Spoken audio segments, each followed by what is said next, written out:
all personal views and personal politics to make sure that the conclusions are commanded by law rather than being infected by personal views. Our next question is from Will Keneally, and it will be for Justice Kelly. Justice Kelly, in an interview on primary election night, you said that you would not take money from the state Republican Party. After that, in an appearance after at the Wisconsin Counties Association several weeks later, you said that you would welcome the party support. Are you now accepting funds from the state GOP, and would you hear cases involving the party if elected?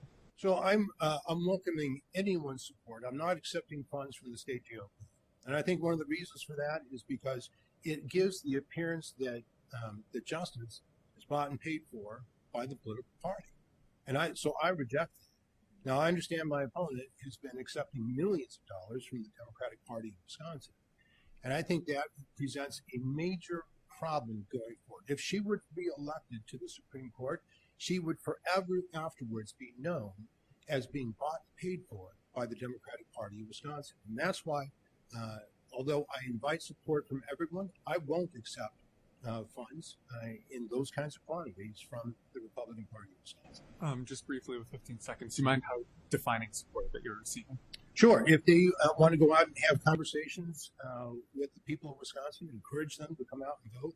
Now, because of our campaign finance laws, it has to be reported as an in-kind contribution. But it's really just them doing their thing as an Justice organization. Kelly, I'm sorry, I think that's entirely good. Your response, Judge Curtis. Okay, let's talk about bought and paid for and impartial. My opponent was still on the payroll of the Republican Party of the state of Wisconsin in December of 2022. My opponent went on a election, quote, fraud tour sponsored by the Republican Party with Michael Gableman, of all people, Michael Gableman, this summer and this spring. My opponent has accepted more than $120,000 in payments from the Republican Party.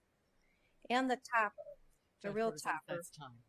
Justice Kelly, you have 30 seconds for a rebuttal. Thanks so much. So first off, you obviously don't know the difference between having a client and being on a payroll. Never been on the payroll of the state party. I've had clients because, as it turns out, I'm a lawyer. And I don't know what you're talking about, going on a tour with Justice Gableman. Didn't do any such thing. My client at the time asked me to address various groups around the state about how our election system works, and I was happy to do that. That was part of my job in representing and giving good counsel. Justice Kelly, that's time. Our next question is for J.R. Ross, and it will go to Judge Protasevich. Judge Protasevich, you've said that you've been very careful to indicate any decision on the anti-court abortion ban will be based on the law, not your personal values. Sorry.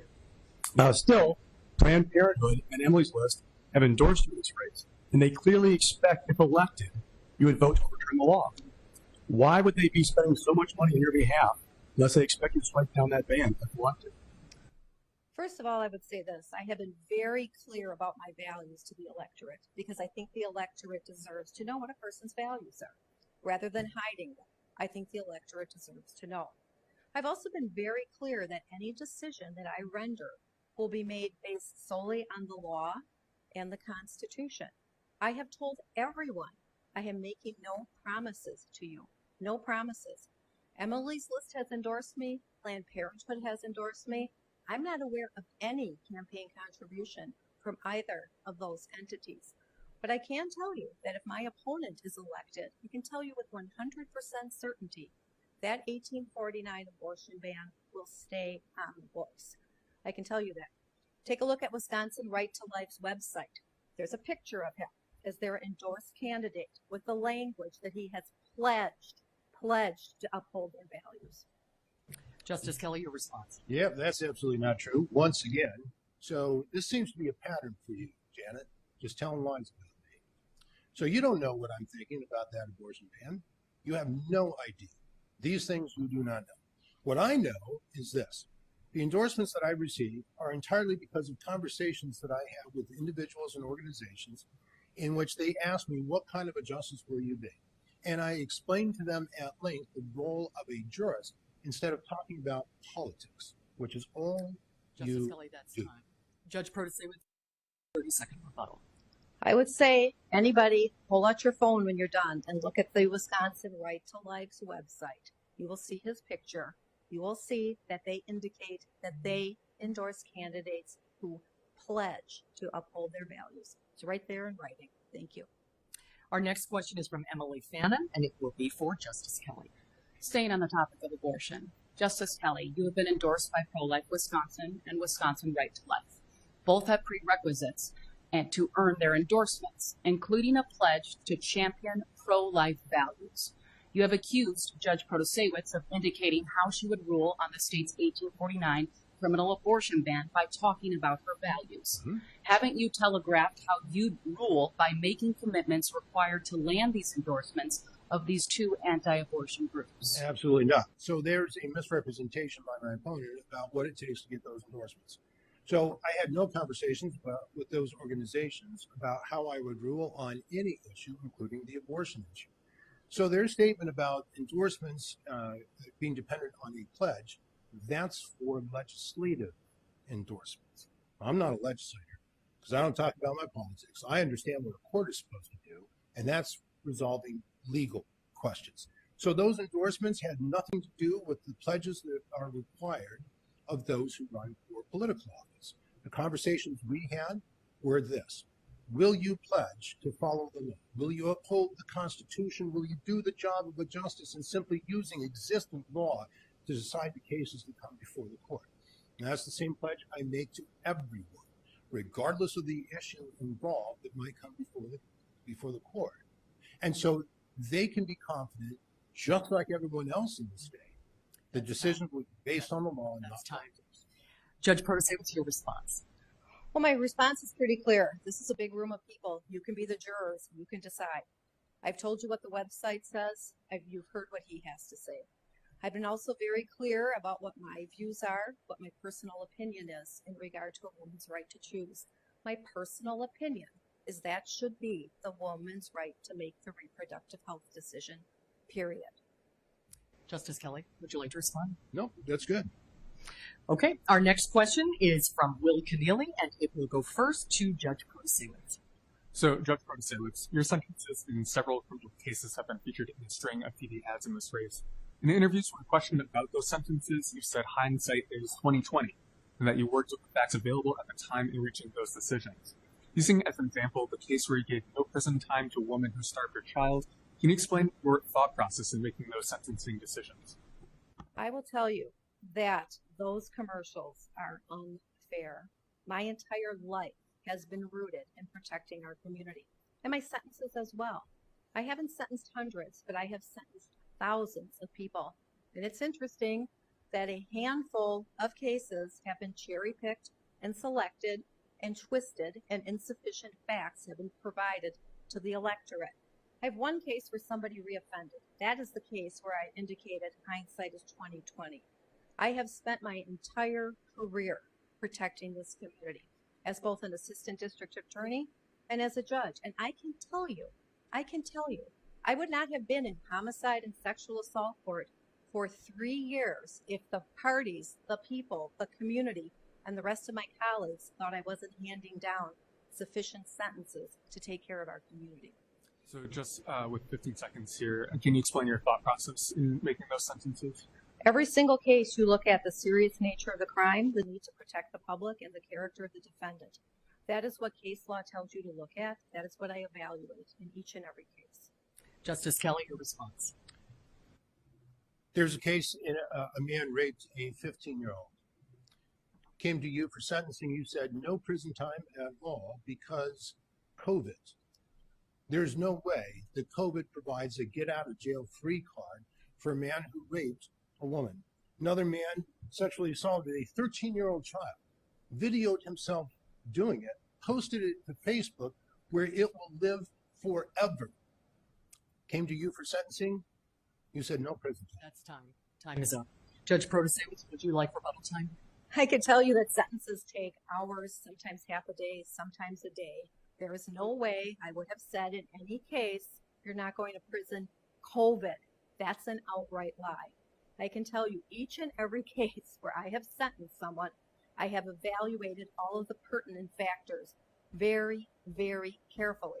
I'll also tell you in sexual assault cases, those are challenging cases. Those victims frequently don't want to come to court. There are frequent recantations. It's a sophisticated area of law to work in That's as a time. judge. Our next question is from J.R. Ross, and Justice Kelly, you will go first. Justice Kelly, you'll be sharing the ballot this April, the constitutional amendment on bail reform. Why should judges receive more latitude to set bail to sentence?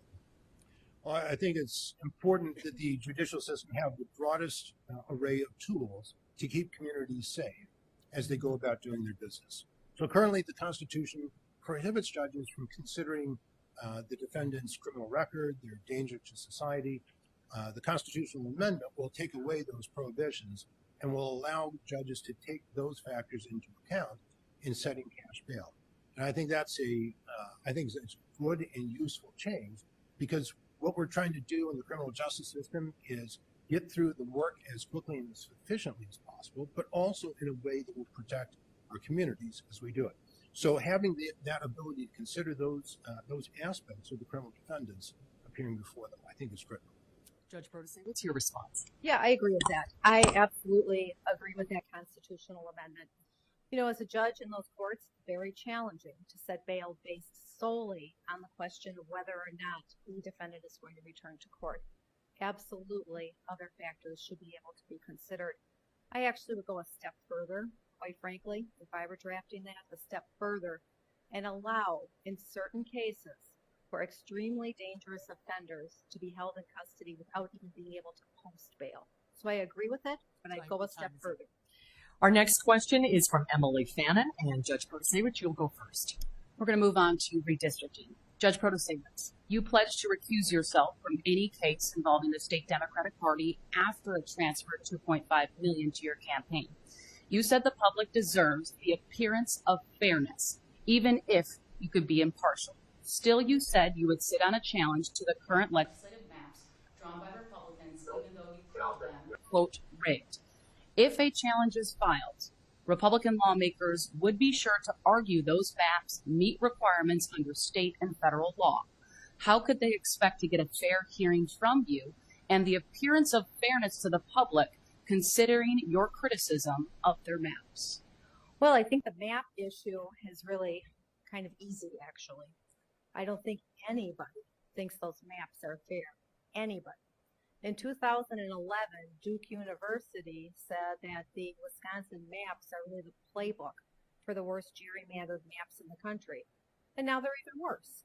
So we know that the maps are not fair. We have battleground elections. We know they're not fair.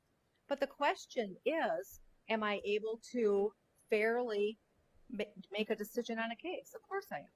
It's what I've spent my entire career doing. To follow laws I don't always necessarily like or agree with. You follow the law. That's what you do. I can assure you that every single case that I will ever handle will be rooted in the law, 100%. You look at the dissent in that maps case. That dissent is what I would tell you I agree with. Well, Justice there you have Hill? it. I think she's just told you how she would resolve the case. See, this is the problem that you have when you have a candidate who does nothing but talk about her personal politics. She's already told each and every one of you how she will approach this. And although she says the formulaic words that she will follow the law, she's never said one thing in this campaign that would lead to any reasonable belief that that's what she would do. See, this is a judicial election. You should be talking about things that the courts do, the Constitution, the rule of law, judicial philosophy, what it takes to be a good jurist, how you do the Time is analysis up. to Your squeeze time out is up. personal views. Judge Protase, would you like to a 30-second rebuttal? No, thank you. Okay, our next question is from Will Keneally, and Justice Kelly, you will go first. So, Justice Kelly, the majority in the redistricting lawsuit set the foundation for the maps submitted to the court. It required a least change approach to the lines drawn by Republicans in 2011. So now the majority argued that that approach was neutral and apolitical. At the same time, a least change approach does not appear anywhere in the Wisconsin Constitution. So, understanding that you're deferring to those Republican maps, how do you remove the politics from that case when adopting that standard and deciding future cases? Sure, you decide the legal questions and not the political questions. So the way you draw those lines is almost entirely political, except that there are some legal requirements you have to meet.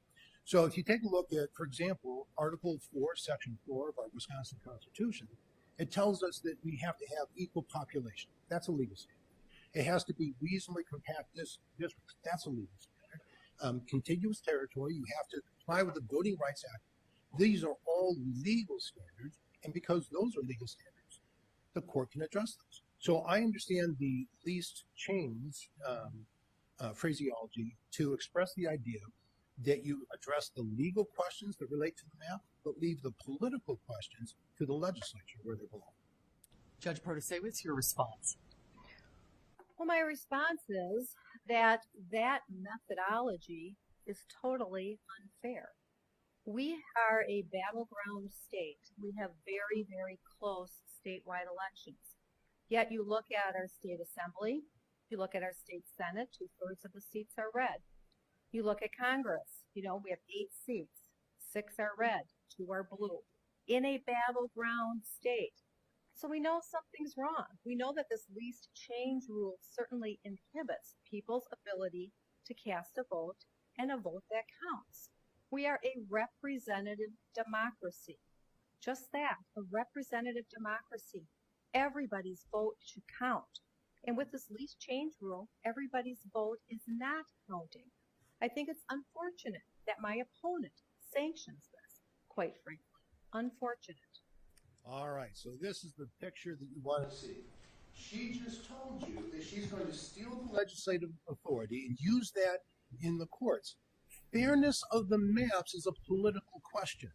Political questions belong in the legislature. We all know that since grade school with Schoolhouse Rock.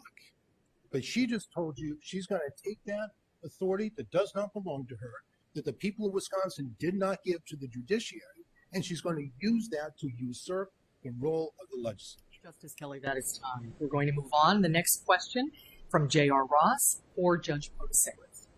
Judge Protasewicz, in the past dozen years, we've seen the Supreme Court take cases involving Act 10, voter ID, drop boxes, registered ballots, governor's emergency powers, setting precedent. Legally speaking, what is your view on precedent established when it is overturned? Well, precedent, obviously, we all follow precedent all the time. That's what you want to do. You want people to have an ability to understand what a court is likely going to do. That's the rule of law. That's the stare decisis. That's what we all follow. But, precedent changes. Precedent changes over the years. You look back at, separate but equal, and what were we taught in grade school? No separate, always separate, never equal, right? That case was then overturned, Plessy versus Ferguson, with Brown versus the School of Education, school board. Precedent changes when things need to change to be fair and work well for absolutely, everybody in our society and everybody in our community. So, of course, we give great, great weight to precedent, but it doesn't mean that it doesn't change from time to time. Justice Kelly, same question to you. That answer was entirely unrooted from the law. Stare decisis is the principle that we follow decisions that have been made before to the extent that they're correct. However, if in the wrong hands, stare decisis can become an error propagation doctrine, and we should never follow an opinion that was incorrect when it was made. So the time that you overrule a precedent is when you go back to the original authority, whether it's a statute, a constitutional provision, you compare that precedent to that authoritative statement of the law, and if they don't match, your responsibility as a jurist is to overturn that prior case and do it correctly. We don't want to simply follow what's been done before if we know it's wrong. To do that would just be to propagate errors from now until the end of time. And that's not the rule. And that's not the role of the court. Emily Fannin has our next question. Judge Protasewicz, you will go first. Oh, excuse me. I'm sorry, Justice Kelly. Justice Kelly, you've said in several forums that you expect outside groups to provide significant support through campaign ads. It begs the question of how you know this. Are you or your campaign communicating with independent groups and their intentions in this race? If so, what steps are you taking to ensure you don't violate state laws that allow communications between campaigns and groups, but not coordination? Yeah, it's a great question. So we have no communication with the outside groups. So what I do is I read the press just like everybody else does, and I see the reports, and I see which organizations and individuals are saying what kind of support they're going to be bringing, and then of course we look at things that are also available to the public, ad buys and ad placements and whatnot, and you get a sense of how much money is coming in from that. So I listen to what's publicly said, and that's where I get the information from. Judge Protasewicz, same question to you. That doesn't sound truthful to me.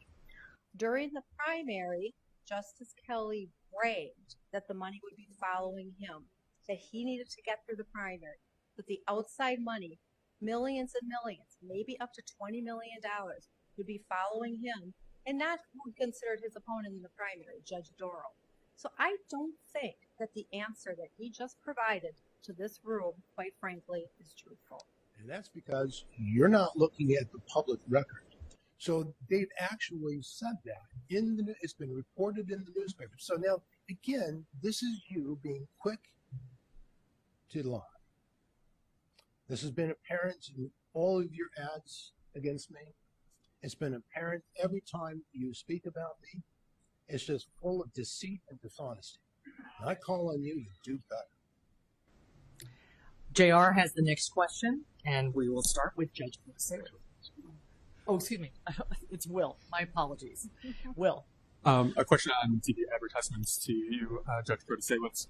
In an ad paid for by your campaign, you referred to your opponent as a monster for representing individuals who are charged with child sexual crimes. How does that factor when you see similar defendants come before you in your own courtroom? I'll tell you, that ad was meant for one reason, and that is to point out the hypocrisy of my opponent. That reason. He's going around the state telling people that I'm not tough on crime. My record belies that. I have spent my entire career protecting this community. 25 years in the district attorney's office. 10 years of handling extremely challenging, complicated cases as a circuit court judge. 3 years handling just those kind of cases that we see on TV. Those homicide cases, those sexual assault cases. My only client has ever been the people of the state of Wisconsin. So when a person is doing that, certainly I am going to respond and point out that he has represented some very, very dangerous people.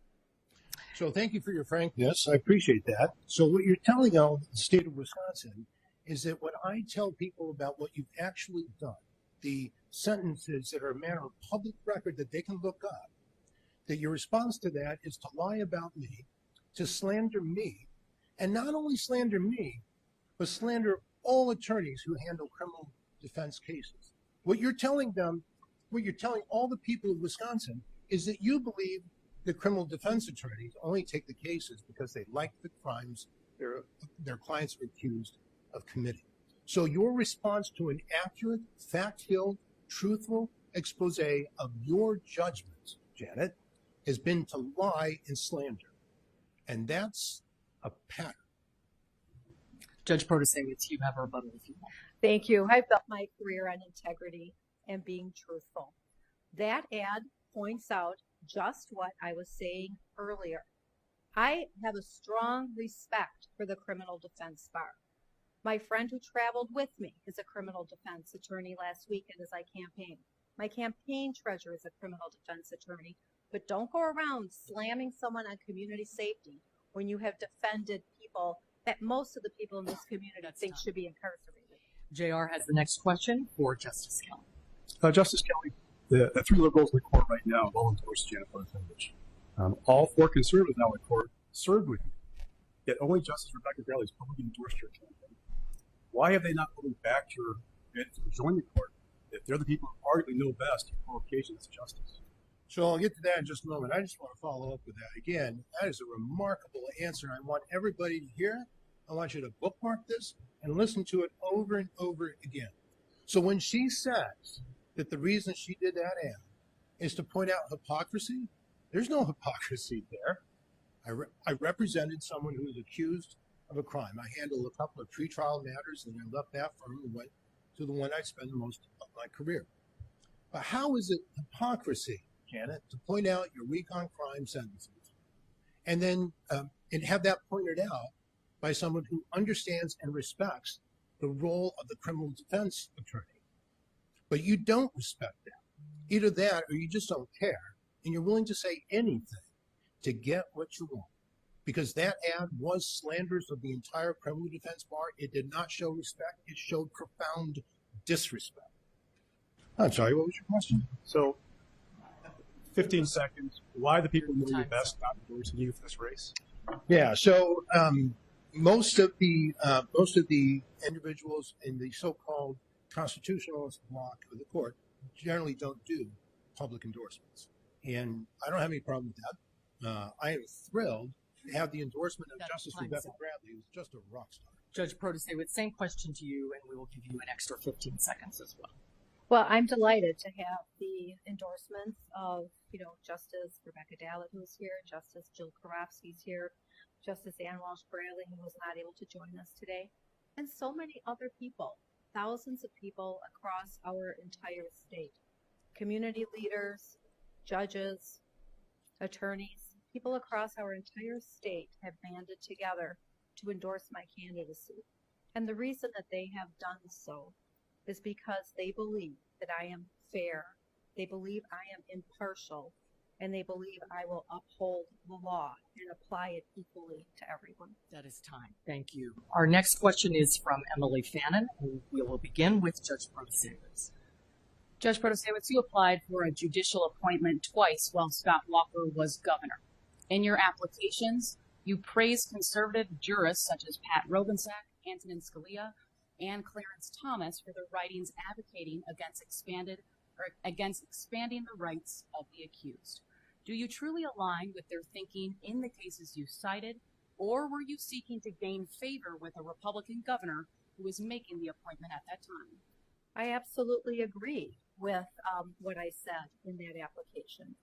I carefully selected cases that I thought would be appropriate and also talk about what I think in regard to community safety.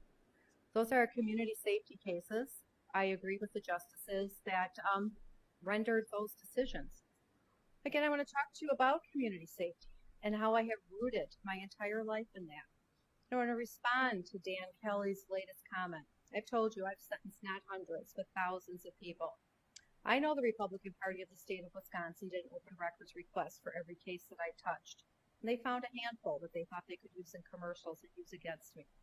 I haven't heard anything about the people that I've sentenced to life terms of imprisonment. I haven't heard anything about people that I've sentenced to decades of imprisonment. I haven't heard anything like that.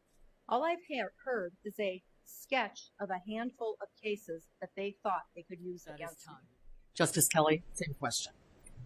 How would you like me to address that? I mean, this is look. Once again, take you up on your cue here, Janet. There's not enough time in this debate. There's not enough time left in the campaign to detail every single one of your cases. So necessarily, people will have to pick out representative ones. But it's the reasoning that goes behind those sentences that's problematic. So when the young man raped his cousin and came to you for sentencing, you gave him a paltry 1 year and 2 months in prison. And then you looked at him, and this is in the sentencing transcript, after the victim had testified how she couldn't work anymore, how she sobbed every day, how her boyfriend had abandoned her as, quote, damaged goods. You looked at him and said you saw a good man in him. And then you said you didn't think he was a danger to society. The woman Your time was is his cousin. Your time is up. Judge Protase, you have 30 seconds for rebuttal. Well, I certainly would like to see that transcript in total. That is certainly doesn't sound like anything that I would do. I've told you that I work very, very hard to keep our community safe. And guess what? I also do see some good in the defendants and the accused who come before our courts. I have worked very hard to keep our community safe each and every day that I am on the bench. Will Keneally has our next question, and it will go first to Judge Protase. Yes, Judge Protasiewicz, your endorsements and supporters make it clear where your politics lie. with the issue of impartiality being raised by both campaigns, can you think of a case where you disliked the outcome or made a decision that did not align with your beliefs, but where the law applied correctly? The question does go to Justice Kelly first. We apologize for the order. Do you want us to repeat the question? No, that's fine. So I generally don't talk about the results that I like or don't like. What I can tell you, though, is that there are those who people think are generally in line with me who don't like some of the decisions that I come to. So, for example, the SEIU versus Voss case, in which the issue there was whether the legislature could control the executive branch promulgation and adoption of guidance documents. And it exerted a significant amount of control over that process. And I looked at that, and Justice Rebecca Bradley looked at that, and we said, that's unconstitutional, because a guidance document as described by and defined by statute was simply the executive's understanding of how the law functions. And the legislature cannot dictate to the executive his understanding of how the law functions. And so we struck that down as unconstitutional, and I understand there are those who did not like that. Judge Protase, what's your response? You know, when you're in court every day, you have to follow the law. That's what you do as a circuit court judge. You follow the law. You know, we have an expungement statute that I find extremely challenging. Our expungement statute states that at the time of sentencing, the court has to make a determination as to whether or not an offense is going to be expunged, that would be removed from a person's record. That's really hard to do at the time of sentencing. Because what you want to do is give a person an opportunity to be placed on probation or supervision and see if they're actually going to conform their conduct to what you expect them to do. Are they going to do the drug and alcohol treatment you want them to do? Are they going to leave the victim alone? Are they going to come back and pay the restitution that you've ordered them to pay? You know, those are just some examples. Have you done the counseling I want you to do? All of these matters that you could look at after the person has completed that term and make that decision. I don't like that law that I have to make that decision at the time of sentencing. Time's up. Thank you.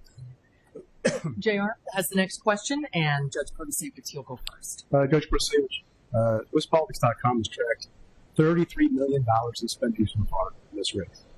That is more than 3 times the that was spent in 2020. It is more than twice the previous national record. We saw a little ways to go. The tab was also likely to higher because the issue has a hard to track symptom. Do you believe that spending undercuts perception for independent judiciary? And should the state consider appointing Supreme Court justices rather than electing? All right, so that's a pretty long question for a 1-minute response. I'll tell you this. I'll start off with, I do not think Supreme Court justices should be appointed. And this is why.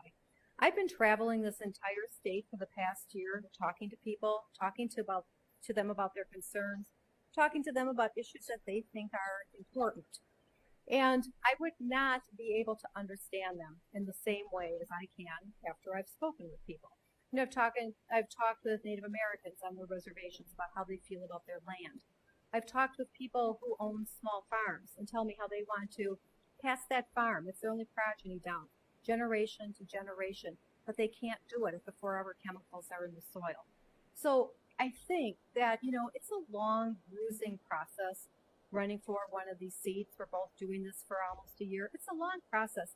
I can't think of a better way to do it, though. I really just can't. Justice Kelly, your response. So I like the idea that servants, and that's what we are servants, and you all are the bosses. I like the idea that the servants need to come back regularly to their bosses and give a report on what they've done with the authority that they were loaned. Because that's all we do. We use loaned authority to decide your cases. And in the judiciary, it is loaned to us to decide legal questions. It's not for us to have political conversations. It's for us to decide legal questions. The founders set this up so that we separated the law-making function from the law-adjudicating function. And so the conversations we have should follow that. I don't have any problem with the outside groups coming in, having a conversation. What I do want, though, is to have it be relevant to the work of the court. Let's talk about the Constitution and the rule of law and judicial philosophy and what a jurist does, not politics.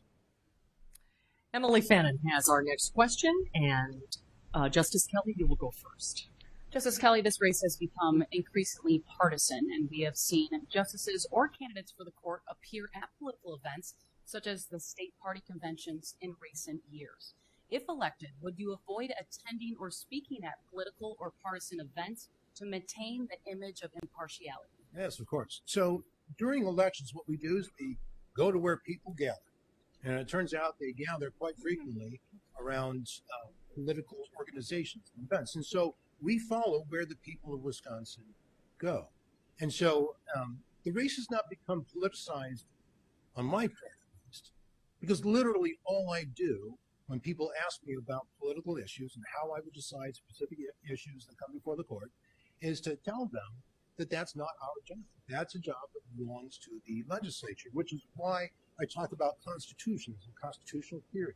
I talk about judicial philosophy. I talk about the rule of law and what that means to our ability to live together in society with freedom and with the prospect of prosperity. And so these are the things that we should be talking about in judicial campaigns as opposed to politics. Judge Protasewicz, your response. My response is absolutely, I would not be attending partisan events, but I am running against probably one of the most extreme partisan characters in the history of this state. This is somebody who advised the Republican Party about the fake elector scheme. This is somebody who was running his former office out of the Republican Party headquarters. This is somebody who's given legal advice to the Republican Party over and over and over. But the real cherry on the top is that fake elector scheme. That fake elector scheme. Andrew Hitt, who was the head of the Republican Party, testified in the January 6th hearings that he had extensive conversations with my opponent. Extensive conversations with him about the fake electors. He is a true threat to our democracy. Justice Kelly, you have a 30-second one. Sure. So once again, they're lying. So you might not know this, but the Republican Party had multiple attorneys. His testimony was he had extensive conversations with his attorneys, plural. His testimony was also that he had one conversation with me, 30 minutes, in which he asked if I was in the loop on the alternate electors slate. I told him I wasn't because I wasn't. And that was the end of the matter. So I think that Your time is up. Your time is up. Thank you. I apologize. No worries. Emily, you have our final question this afternoon. And we're going to start with Justice Kelly. You have called your opponent a sloppy and irresponsible judge and have accused her of most profoundly a dishonest campaign for the court. Yes. Judge Protasewicz, your ads have accused your opponent of being corrupt and putting justice up for sale. In the past dozen years, the court has seen its reputation take a hit with the public. We have had physical altercation between two justices. There have been complaints filed against members of the court over ethics. Considering the tone of this campaign, if elected, how will either of you restore public confidence in the court? I think first by winning. So when I say that my opponent has told sloppy and irresponsible lies, I mean that in every possible way. So they are false, they are defamatory, and they are incredibly sloppy. And I say they're sloppy because anyone literally in the world with a few taps on the keyboard could find out what the truth is about the lies that she's telling about me. And I say she's irresponsible because we look at the sentences that she has imposed and the reasoning that she used to reach those conclusions. And that's just irresponsible to allow dangerous, convicted criminals back out so easily with no repercussions into the communities they just got done victimizing. Now, as far as conduct going forward, so I concentrated 100% on making sure that everything that we say is punctiliously true.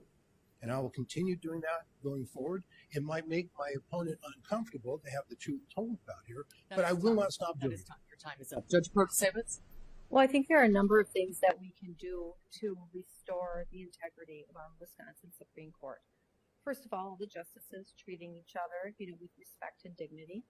Secondly, I think we really need to look at that recusal rule and come up with a rule that we are going to bind ourselves to so the public starts to believe that we are fair and independent, as we are supposed to be. Third, I think we need to start to look at reopening to the public, the conferences that the Supreme Court has. When my opponent was on the Supreme Court, he voted to close a number of the administrative conferences. Those conferences should be open.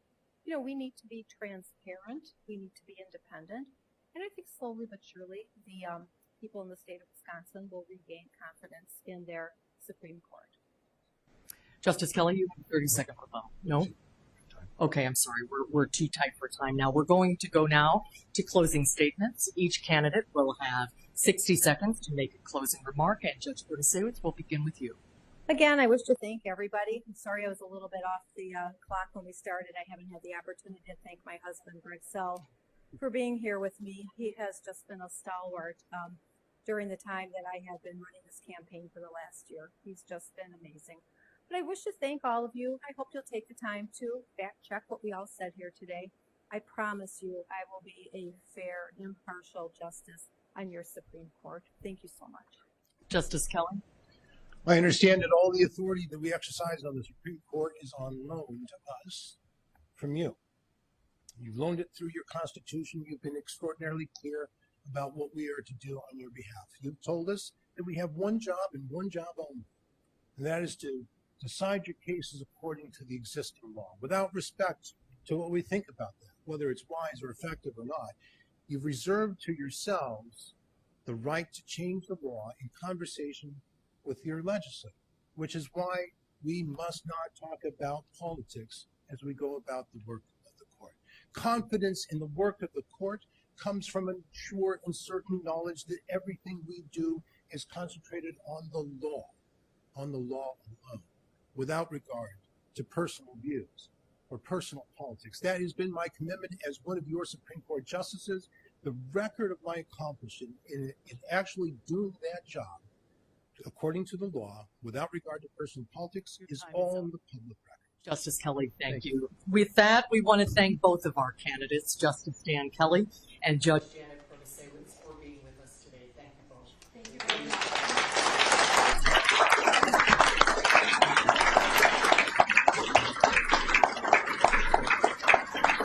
Thank you. Thank you also to our panelists, J.R. Ross, Emily Fannin, and John Bailey. This debate has been sponsored by the State Bar of Wisconsin, WisPolitics.com, and WISC-TV. A reminder, Election Day is Tuesday, April 4th. We encourage you to exercise your right as an American, have your voice heard, and vote on Election Day. Thank you so much for watching.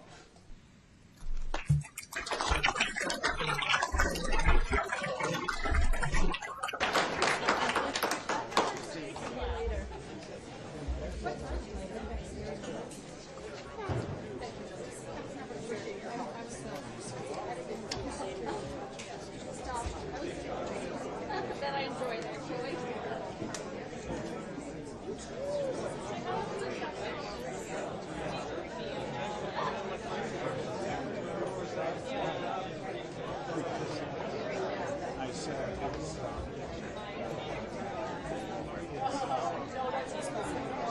That's smart.